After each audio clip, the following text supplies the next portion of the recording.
Good morning. It is December the 13th, 2017, and we have Janet Yellen's last interest rate increase, at least on paper, coming today. We'll have to see if that is the case. All the forward guidance by the Fed has been there will be an interest rate increase today, so today is the day we find out. Hypothetical or simulated performance results have certain limitations. Unlike an actual performance record, simulated results do not represent actual trading. Also, since the trades have not been executed, the results may have overcompensated for the impact of any of certain market factors, such as lack of liquidity. Simulated trading programs in general are also subject to the fact that they are designed with the benefit of hindsight. No representation is being made that any account will or is likely to achieve profit or losses similar to those shown. The big thing today in the Fed's announcement will be the dot chart. And do we get 3 or 4 rate increases projected for 2018? Right now, the market is trading on 3 rate increases for 2018. So that's where the focus will be. QE has been, I think, $10 billion a month. The balance sheet is starting to shrink. They'll look for some guidance on that. If the rate of QE accelerates, that'll be more pressure on interest rates. If we get a projected 4 interest rates increases in 2018, it should further pressure treasuries. And you can see that the 10 years at the edge of the cliff right here. So 124 is support, and we're just below that right now. So news today: CPI up 0.4, core plus 0.2, crude minus 3.6 on the APIs last night, minus 2.7. Gasoline built 2.3. Products built 1.5. Heating oil built 1.5. Man, that was a mouthful. So the focus will be this number, if as projected, would be positive, and if the gasoline build comes in less than 2 million barrels, I think it would be positive for crude, but that's the news today than the FOMC. So our resistance is 124, 124.04. Would like to get the sell done at 30, but at 03, excuse me, but 31s to 03s would be sell. 1, 7 to 11, sell 2. Buy number 1, 24 to 28. Let them get stops below 28. Buy 2, 17 to 21. Like the short side once this morning. If we can't bust, take out 28 and hold it, then we can trade from the long side. I see a quiet day into the announcement. Pretty limited trading range. Not much opportunity in the 10-year. Going to have to trade size to make it work today. And you can do that. You can trade 3 notes for 1 bond and find yourself in the same spot. Bottom line was. It's supposed to be 62 degrees today. Life is good. It's supposed to be 40 tomorrow, so we're back and forth. 20 to 24, number 1. Sell 27 to 31. 3 to 7, sell 2. The buy side, 8 to 12 is number 1, so 1 to 5 is buy 1. And 21, 25, buy 2.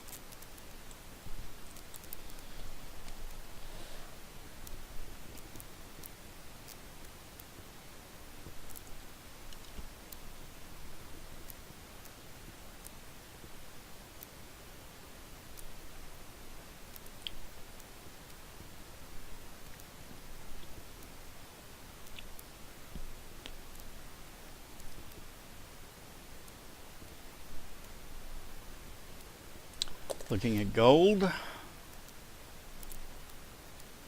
After gold gets hit, it usually the next day is usually a pause day.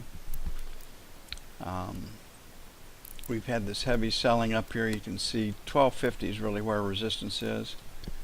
Last night we had 46 to 48 sell. The high is 47. So we'll make it 45 to 47. Caught it right for those of you that trade London. Sell 1. And then 49 to 51. Sell 2. On the buy side, 40 to 42 buy 1. 35, 37 buy 2.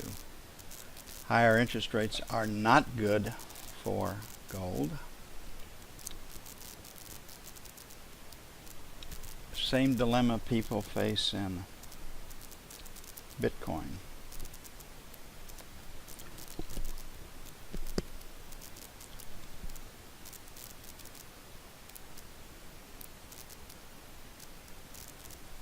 Got to sell some of that stuff to eat.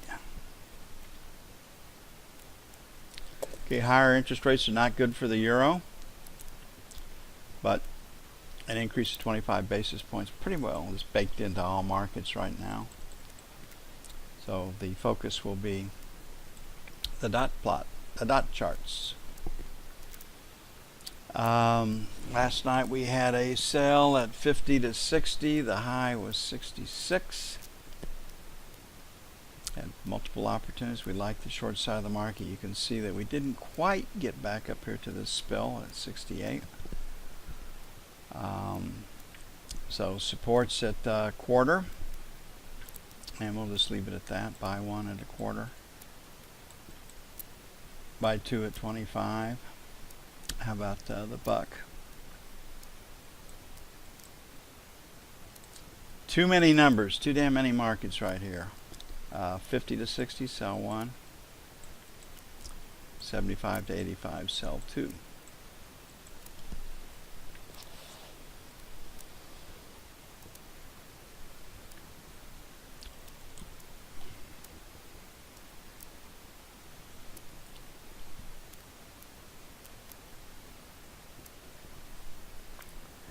Crude oil. APIs, they say crude oil was up last night. APIs should have much bigger than expected or forecast draw by crude. Again, the problem, the market reacts to those headlines, but with 380 million barrels stored above ground, it's really rather meaningless. But the traders, thank goodness for that, we have to have something to work off of.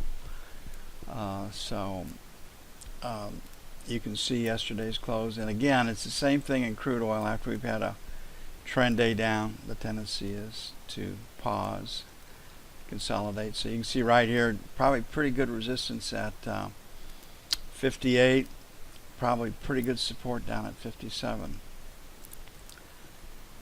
Okay, got a little volume here at 70. Got this high right here. So maybe stops above the Globex high. We'll go for it. May have to put that trade on. As long as we have the trade on above 50, it's okay. 58 and a quarter, 58.50, sell 2. We expect a 30 to 40 tick range before the news hits. APIs were better than forecast, so we can trade up. On the buy side, 57 even, 57 and a quarter, and 56.50, 56.75 for buy 2. Gonna be hard to get to the outer ones. Gonna be hard to get to our numbers because of the news this morning. So we'll just we tend to work gold more on Wednesdays.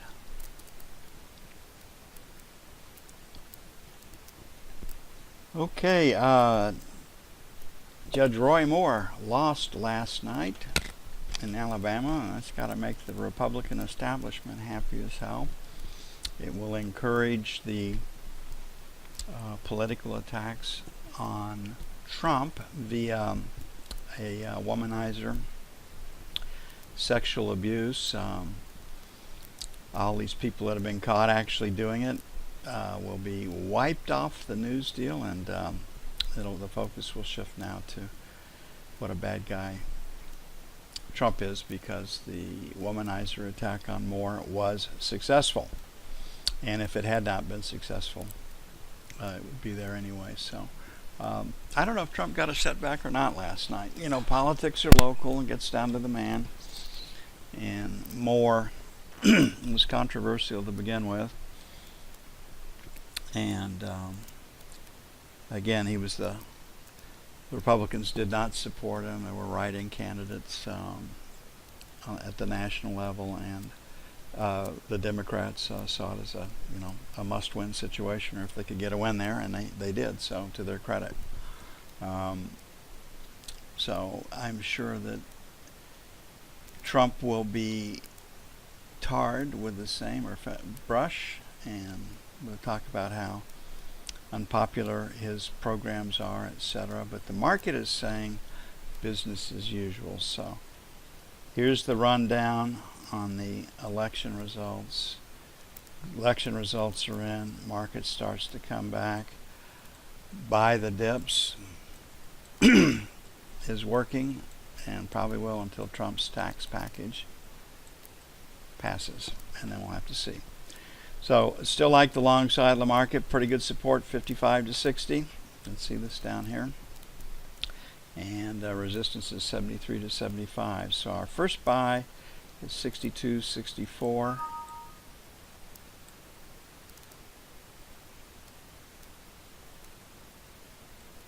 And our second buy is basically the 58 to 60. Well, good stops below the overnight.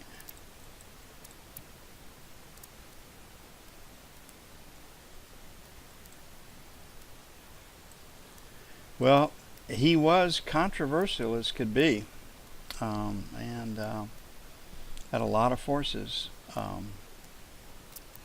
arrayed against him. So that's the way she goes. You win some and you lose some. Okay, sell 1, 69 to 71 before the FOMC, 76, 74, sell 2.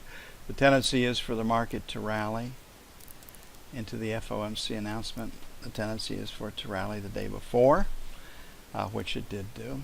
So we'll just play for tendencies. I still like the long side of the market better, and will until Trump's tax package passes.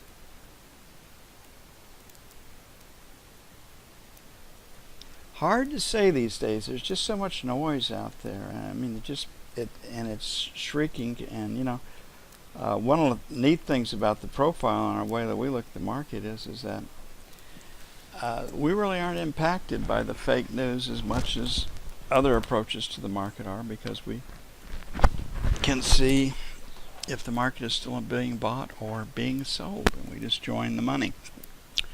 Going to take a bit to get stuff up and posted, get busy. Back with you as soon as possible.